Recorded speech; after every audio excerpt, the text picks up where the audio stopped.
తెలంగాణ ఆవిర్భావ దినోత్సవాన్ని పురస్కరించుకుని చిన్నశంకరంపేట మండల కేంద్రంలోని తెలంగాణ అమరవీరుల స్తూపం వద్ద బీఆర్ఎస్ చిన్నశంకరంపేట మండల అధ్యక్షులు రాజు ఆధ్వర్యంలో జాతీయ జెండా ఎగురవేసి తెలంగాణ అమరవీరులకు నివాళులర్పించారు.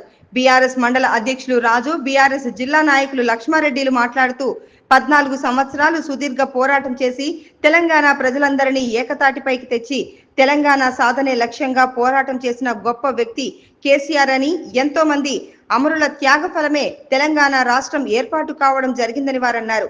తెలంగాణ రాష్ట్రాన్ని 10 సంవత్సరాలు పరిపాలించిన కేసీఆర్ ఎన్నో సంక్షేమ పథకాలు ప్రవేశపెట్టి ప్రజలందరినీ సంతోషంగా ఉంచటమే కాకుండా రైతులకు రైతు బంధు, రైతు బీమా వంటి పథకాలను ఆదుకోవడం జరిగిందని, ప్రపంచ దేశాలన్నీ కూడా తెలంగాణ వైపు చూసే విధంగా అభివృద్ధి పరిచిన మహా గొప్ప వ్యక్తి తెలంగాణ రాష్ట్ర మాజీ ముఖ్యమంత్రి చంద్రశేఖరరావు అని వారు కొనియాడారు.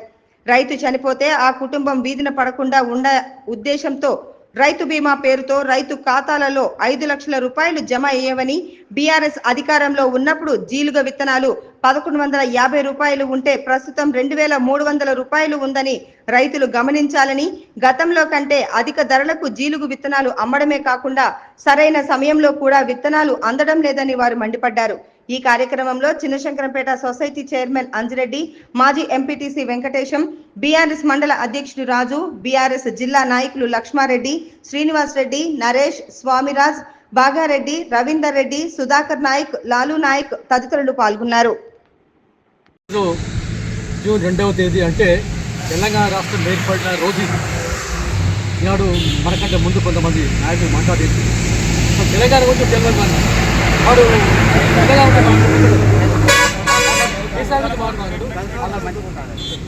స్థాయిని బట్టి మాట్లాడాల్సిన అవసరం ఉంది. ఈ తెలంగాణ రాష్ట్రం రావడానికి కారణం ఏంది?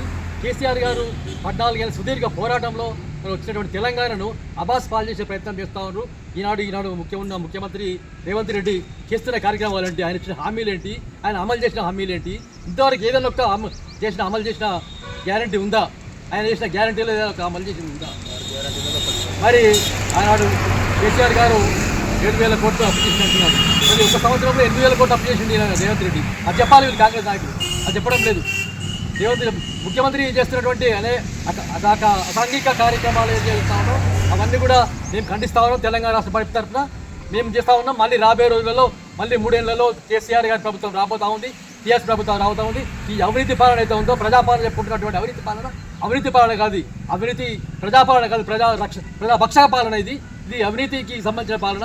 మరి ఆయన ముఖ్యమంత్రి ఎన్నుకున్నటువంటి నాయకులు ఎవరైతే ఉన్నారో, మంత్రులు ఎవరైతే ఉన్నారో వాళ్ళందరూ కూడా ఇంతకుముందు గతంలో అవినీతి చేసినటువంటి నాయకులే మళ్ళీ ఈరోజు కుర్చీ మీద కూర్చొని పరిపాలన చేస్తూ ఉన్నారు. వారి పరిపాలనకు చీ అంటే ఉన్న ప్రజలు చెప్తున్నారు, ఈరోజు చీ అని చెప్తా ఉన్నారు ఈరోజు ప్రజలు. మరి అటువంటి పరిపాలన చూసుకుంటే ఇంకా మేము ఏదో గొప్ప చేస్తామని చెప్తా ఉన్న నాయకులు చెప్తున్నారు, స్థానికంగా ఉన్నటువంటి నాయకులు. మరి అది మేము ఖండిస్తూ ఉన్నాం. ఇటువంటి కేసీఆర్ గారి ప్రపంచంలో ఇటువంటి నాయకత్వం లేనటువంటి నాయకుడు కేసీఆర్ గారు. మరి వారి పునర్జన్మ ఎటువంటిది రావాలి, మరి సంతోషంలో ఉండాలి. ఇంకా చాలా రోజులు కూడా మళ్ళీ ఈ 3 ఏళ్ల తర్వాత అధికారంలోకి వచ్చి ఆయన సుపరిపాలన చేయాలని, ఈ తెలంగాణ రాష్ట్రాన్ని భారతదేశంలో ప్రపంచంలోనే మొట్టమొదటి స్థాయిలో ఉంచాలని మేమందరం ఆకాంక్ష చేస్తున్నాం. జై తెలంగాణ. కేసీఆర్ గారు సుమారు 14 సంవత్సరాలు సుదీర్ఘ పోరాటం చేసి అన్ని రకాలటువంటి పార్టీలను కానీ వ్యవస్థలను అన్నింటినీ ఏకం చేసి యావత్ దేశాన్ని కూడా తెలంగాణ ఇవ్వడం తప్పదనే పరిస్థితి తీసుకొచ్చినటువంటి గొప్ప నాయకుడు కేసీఆర్ గారు యొక్క ఆమరణ నిరాదీక్ష కావచ్చు, లేదంటే విద్యార్థుల మరణం కావచ్చు, ఇది బలవన్ మరణం తెలంగాణ కోసం. అదేవిధంగా ఎంతోమంది తెలంగాణ సాధనలో వారి ప్రాణంగా పెట్టిండ్రు. కాబట్టి అవన్నీ దృష్ట్యా కేసీఆర్ గారి యొక్క శ్రమతోటే తెలంగాణ సాధించడం జరిగింది. సాధించిన తెలంగాణ కూడా 10 సంవత్సరాలు బ్రహ్మాండంగా దేశంలోనే నెంబర్ 1, నెంబర్ 2 రాష్ట్రంగా తీసుకెళ్ళడం జరిగింది అన్ని రకాల డెవలప్మెంట్లో. ఇప్పుడు వచ్చిన కాంగ్రెస్ పార్టీ వ్యవస్థలను అన్నింటినీ కూడా నాశనం చేసి ఏ ఒక్క వ్యవస్థ తీసుకున్నా డెవలప్మెంట్ అనేది మొత్తం శూన్యం చేసినారు. మొత్తం వ్యవస్థలే నిర్వీర్యం చేసినారు. ముఖ్యంగా రైతుల పరిస్థితి తీసుకుంటే ఇప్పటికీ 500 బోనస్ అని చెప్పి ఇప్పటికి 2.5 నెలలు అయిపోతుంది. ఫస్ట్ లారీ పోయి కాంట పెట్టే వాళ్ళకు డబ్బులు పడే, ఇప్పటికీ బోనస్ దిక్కులేదు. అదేవిధంగా రైతు బంధు ఇప్పుడు వర్షాకాలం మళ్ళీ పంట స్టార్ట్ అయింది, యాసంగి చక్కగా వేయలేదు, ఇంకా వర్షాకాలం కూడా వచ్చింది, ఇప్పటికీ రైతు బంధు దిక్కులేదు. తర్వాత రుణమాఫీ ఏదైతుందో రుణమాఫీ కూడా 2 లక్షల పైన ఉన్న సంగతి దేవుడెరుగు. 2 లక్షల లోపల ఉన్నది ఎస్సీ ఎస్టీ రైతులకు ఏదైనా చిన్న చిన్న లోపాల వల్ల ఇది సపోజ్ వాళ్ళ ఇది మారు పేరు తేడా ఉంటుంది, ఇంటి పేరు నునావత్ ఉంటుంది, లంబాడా ఉంటుంది. ఆ చిన్న మిస్టేక్ని చూపించి అయితే మీకు మీ తేడా ఉందని చెప్పి అది కూడా పెండింగ్ పెట్టడం జరిగింది. అది సరి చేసుకోరు, బ్యాంకులో కూడా సరి చేసుకోరు. ఇప్పటికీ వాళ్ళకు కూడా రుణమాఫీ కాలేదు.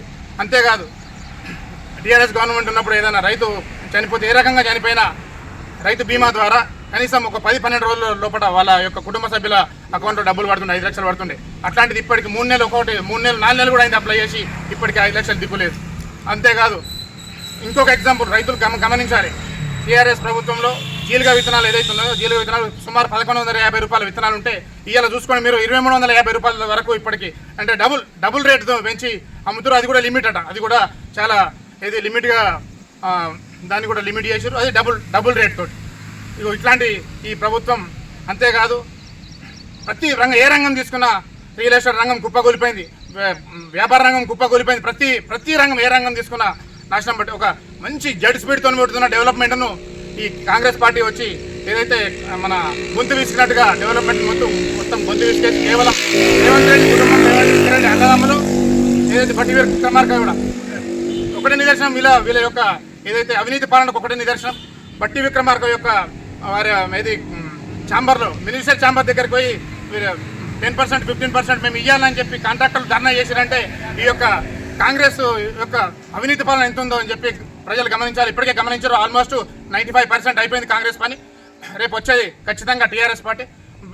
ఏదైతే మళ్ళీ ఈ టీఆర్ఎస్ పార్టీ డెవలప్మెంట్ ఆపిందో మిగతా కూడా రేపు రాబోయే మా గవర్నమెంట్లో అన్ని డెవలప్మెంట్ కూడా ముందుకు తీసుకెళ్ళి ప్రజలను అందరినీ కూడా ప్రజలు వెనుకబడతానని కూడా రూపుమాపేందుకు మా గవర్నమెంట్, మా కేసీఆర్ ప్రయత్నం చేస్తారని తెలియజేస్తూ జై హింద్, జై తెలంగాణ. జై